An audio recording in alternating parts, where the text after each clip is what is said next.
झुकेगा नहीं सर साथ में आंबेडकर हे वाक्य आणि हे एक शेर खूप व्हायरल होत आहे. कारण सध्या विश्वासू आपला कोण, आपल्या जवळचा नेता कोण, आपण ज्याला हक्कानं बोलू शकतो, नैतिकता नेता कोणता पाळतो, विश्वास ठेवण्यायोग्य नेता कोणता, असे असंख्य प्रश्न या काळामध्ये महाराष्ट्रातील जनतेला पडलेले आहेत. सर्वसामान्य जनता फक्त हाच विचार करत आहे की एखादा नवीन नेता जन्माला का येत नाही, एखादा नवीन नेतृत्व पुढे का येत नाही. आतापर्यंतची गोष्ट वेगळी होती, पण आता 2024 मध्ये एक नवीनच समीकरण बघायला मिळत आहे. त्यामध्येच महाराष्ट्रामधील बाबासाहेब आंबेडकरांचे वंशज आणि नातू श्रद्धेय बाळासाहेब आंबेडकर म्हणजे प्रकाशजी आंबेडकर यांच्या रूपामध्ये लोक तो नेता बघत आहेत. आता विषय कुठला बघा, 2019ची परिस्थिती पूर्ण वेगळी होती, 2024ची परिस्थिती पूर्णपणे वेगळी आहे. कारण वैचारिक गोष्टी असतील, त्यावेळेसचं वातावरण वेगळं असतील. बघा, प्रत्येक दिवसागणिक जर सरड्यासारखं रंग बदलून नेता पक्ष बदलू शकतो, तर मतदार निष्ठावंत राहून निष्ठावान राहून काय उपयोग आहे का? काय उपयोग नाही. ह्या गोष्टी मतदाराला समजत आहेत बाबा. मतदार म्हणा, कार्यकर्ते म्हणा किंवा संघटक म्हणा, यांना ह्या गोष्टी कळत आहेत. अरे आपण इमानदारी करायची, गावागावामध्ये वैर करायचं, मित्रामित्रामध्ये वैर करायचं, भांडणं करायचे आणि आपण एखादा झेंडा पाठीमागून राहायचं, पण तोच आपला नेता आपल्याशी एकनिष्ठ राहतो का? अजिबात नाही. उत्तर एकच येतं, नाही. वळूया आपल्या विषयाकडे. बघा, उद्धव ठाकरे यांचं शिवसेना गटामधील मराठवाडा संघटक बी.डी. चव्हाण, हिंगोलीमधील डॉक्टर बी.डी. चव्हाण यांनी उभाटाला रामराम ठोकून वंचितला जयभीम केलेला आहे आणि सध्या त्यांनी पक्षप्रवेश हा केलेला आहे वंचितमध्ये. बाळासाहेबांच्या उपस्थितीमध्ये हा पक्षप्रवेश झाला आणि त्यांनी यावेळेस बाळासाहेबांचे जे कार्यकर्त्यांनी सांगितलं की तुमचा आमच्या वंचितमध्ये कुठलाही भ्रमनिरास होणार नाही, तुमचा कुठल्याही प्रकारचा अपमान होणार नाही. कारण स्वाभिमानी पक्षामध्ये अपमान होणं ह्या गोष्टी दुर्मिळ असतात. ठीक आहे. बघा, आता विषय हे त्यांच्यावरती वेळ काढली असावी. बघा, तुम्हाला हे कोडं सुटलं हळूहळू की उद्धव ठाकरे गटामधील शिंदे गट का फुटला, राष्ट्रवादीमधून शरद पवारांचा एक गट बाहेर का पडला, काँग्रेसमधून काँग्रेस का फुटत आहे, ह्या तिन्ही गोष्टीविषयी बाळासाहेब आंबेडकर वारंवार प्रत्येक वेळेस एक सूचक असं वक्तव्य करत आहात आणि त्यांनी प्रत्येक वेळेस सांगत आहेत किंवा ह्या कारणास्तव हे होते. आणि अद्याप एवढं असूनही बाळासाहेब पूर्णपणे महाविकास आघाडीमध्ये अजून तरी सामील झाले नाही. याचा अर्थ काय? काहीतरी एक मोठा गेम प्लॅन हे बाळासाहेब नक्कीच करत असतील. आता तुम्हाला या ठिकाणी प्रश्न असा पडतो, अरे यार, आता बाळासाहेबांची वंचितची आणि शिंदेची उद्धव ठाकरेंची युती आहे.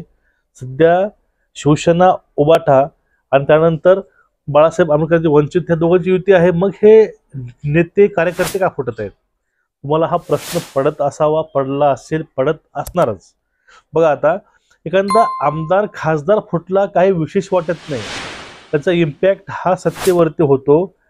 पण जर संघटक कार्यकर्ते फुटले तर तुमच्या सोबत तुमच्या खांद्याला खांदा लावून गाव पातळीवरती ग्राउंड फ्लोअरला कोण काम करणार? नेत्याहूनही जास्त महत्वाची भूमिका कार्यकर्ते पार पाडत आहेत आणि हे कार्यकर्ते झपाट्यानं वंचित जवळ करत आहेत. कारण त्यांना माहित आहे की आपलं भविष्य कुठं आहे. आपलं भविष्य वंचित शिवाय कुठंही आपलं भविष्य नाही. आपलं भविष्य हे अंधारात आहे, हे कार्यकर्त्याला सुद्धा कळून चुकलेलं आहे. आणि अद्याप बघा, शिवसेना असेल किंवा महाविकास आघाडी असेल, यामध्ये बाळासाहेबांना अजून एंट्री नाही केली. कारण त्यांनी तिकडे पण एंट्री नाही केली, त्यांना भाजपनं ऑफर दिल्या, त्यांनी इकडे पण एंट्री नाही केली, त्यांनी ओबीसीमध्ये पण एंट्री नाही केली. ते कुठंही नाही, सध्या ते स्वतंत्र स्तब्ध आहेत. फक्त पाहतात, फक्त वॉच करतात. आणि पहिलं तो जो आपला समाज आहे किंवा महाराष्ट्र आहे याच्या मतदाराचा अंदाज घ्यायचं काम हे वंचित सध्या करत आहे. बघा, शिकार करण्यापूर्वी एखादा सिंह किंवा वाघ 2 ते 4 पावलं तो पाठीमागे येतो. हे सध्या बाळासाहेब नक्कीच करताना दिसतात आपल्याला. कारण बाळासाहेब सध्या शांत आहेत. शांत काय आहेत? कारण कोणताही समुद्र कधी खवळतो माहितीये का? वरून तो शांत असतो असा, पण आतून किती हालचाली चालू असतील हे ज्या वेळेस तुम्ही त्यामध्ये डुबकी माराल त्यावेळेस तुम्हाला कळेल. वंचितचं वाटते बाळासाहेब शांत आहेत, कुठला विचार नाही पुढचा, पण आतून त्यांच्या काय चालू आहे हे कुणालाही कळणार नाही. पण या ठिकाणी आपल्याला एवढी एक गॅरंटी आहे की नैतिकता सोडून लोकांचा विश्वासघात न करता हा व्यक्ती श्रद्धे बाळासाहेब आंबेडकर आपली वाटचाल करत असावे. आता मुद्दा येतो, तो मुद्दा कुठला? कार्यकर्ते अशा वेळेस तुम्हाला एक प्रश्न पडला असेल की उभाटाचे जे संघटक आहेत मराठवाड्याचे डॉक्टर बी.डी. चव्हाण हे शिंदेसोबत नाही गेले, भाजप सोबत नाही गेले, राष्ट्रवादी सोबत ते नाही गेले, मग त्यांनी बाळासाहेबांना जवळ काय केलं असं? कारण आतून नेमकं काय चाललंय, शिवसेनेमध्ये नेमकं स्वतः सुरू काय आहे हे आपल्याला कळणार नाही. जे लोक सेनेमध्ये आहेत त्यांना कळणार आहे. आता राजकारणामध्ये नेमकं चाललंय काय, महाविकास आघाडीमध्ये नेमकं चाललंय काय हे आपल्याला कळणार नाही.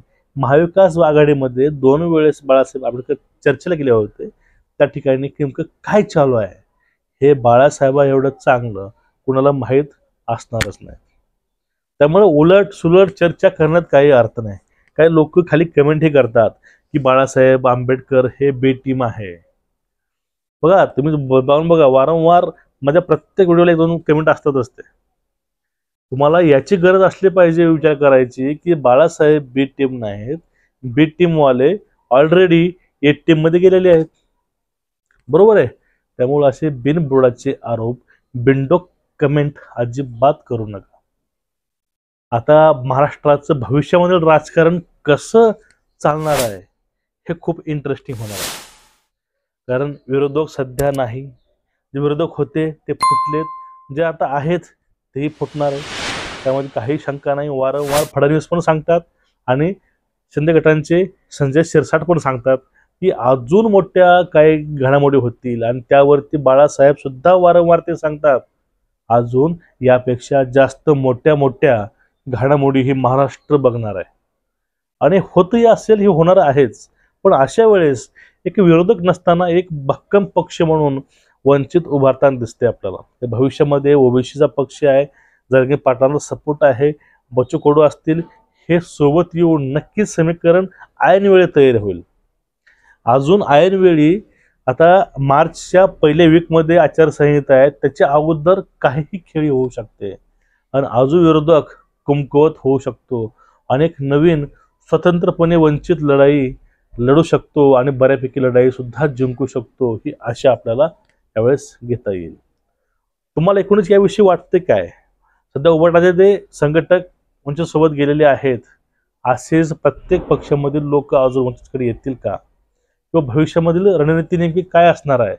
खाली नक्कीच कमेंट करून सांगा. तुम्हाला आपले व्हिडिओ आवडत असतील चॅनलला सबस्क्राईब करा, बेल आयकॉन दाबा.